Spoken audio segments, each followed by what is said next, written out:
नरक क्या है? गरुड़ पुराण के दूसरे अध्याय में नरक के बारे में बताया गया है। कैसा होता है यममर्ग? पापी लोग वहां जाते हैं। महादुख प्रदान करने वाले यममर्ग में सुनकर रूह कौप जाएगी। यम मार्ग में वृक्ष की छाया नहीं है, अन्न आदि भी नहीं होता है। प्रलय काल की तरह 12 सूर्य तपते हैं। उस मार्ग से जाता हुआ पापी कभी बर्फीली हवा से पीड़ित होता है तो कभी कांटे चुभते हैं। कभी महाविषधर सर्पों से डसा जाता है, कहीं आग से जलाया जाता है, कहीं शेर, बाघों और भयंकर कुत्तों द्वारा खाया जाता है, कहीं बिच्छू से डसाया जाता है। उसके बाद वह भयंकर असिपत्रवन नमक नर्क में पहुंचता है, जो 2000 योजन में फैली हुई है। इस वन में कौवा, उल्लुओं, गीधों, सरगों और दासों से भरी हैं। उसमें चारों तरफ दवाग्नि है।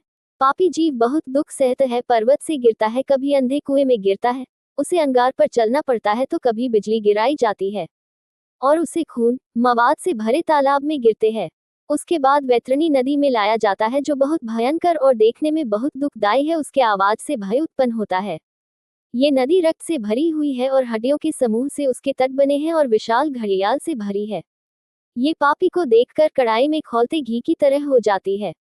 ये नदी सुई के समान कीड़ों से भरी है। इसमें गिरे पापी हे भाई, हे पिता, कहते हुए विलाप करते हैं।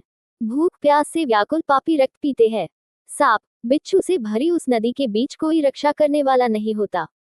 विलाप करते हुए पापी पाताल में चले जाते हैं। कुछ जंजीर से जकड़े होते हैं और यमदूतों द्वारा मुग्धरों से पीटे जाते हैं और रक्त वमन करते हैं और उसी रक्त को पीते हैं। इस प्रकार 17 दिन तक वायु वेग से चलते हैं और 17 दिन बाद प्रेत सौम्यपुर में जाता है।